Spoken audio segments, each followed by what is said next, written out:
So the restaurant world has changed. Right now, it's basically on hold during the coronavirus crisis.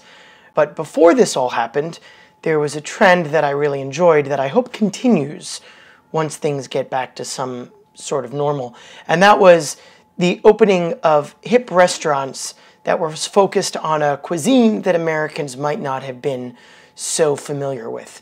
And so that's what I'm going to talk about today. One specific restaurant that I visited not that long ago that was really great. They're closed right now, of course, but hopefully they're going to reopen. And of course, it's a dish of the week. It's Monday, March 30th, 2020. I'm Brian from eatthisny.com. And the dish of the week comes from a relatively new Russian restaurant. Now, this is a husband and wife team that have opened this up. He's been cooking in New York City for like decades, and she is from Russia.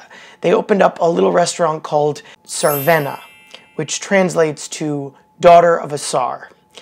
And the food that I tried and saw on the menu certainly was fit for both the tzar and his daughter. When I arrived there, I realized that this was actually in the old Mission Chinese location that opened back in 2012. Short-lived run in this location, but of course Mission Chinese is now elsewhere on the Lower East Side and in Brooklyn as well. And you have to walk through this sort of long corridor with the kitchen right on your right, and then this very bright blue, very festive decorated dining room awaits you.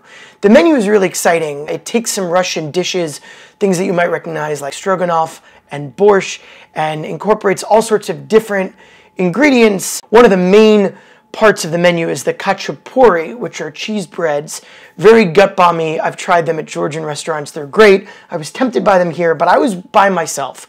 If you're here with a large group, which I think is who they're gearing their menu towards, you should definitely try a few khachapuri and lots of hot tapas and cold tapas. I got just 2 dishes, and they were both really good. I got a really nice cooling raw beet salad with apples and celery, but the dish of the week transported me to another time and another place. I felt like I was walking through a forest somewhere during royal days in Russia, I guess. They were the roasted mushrooms.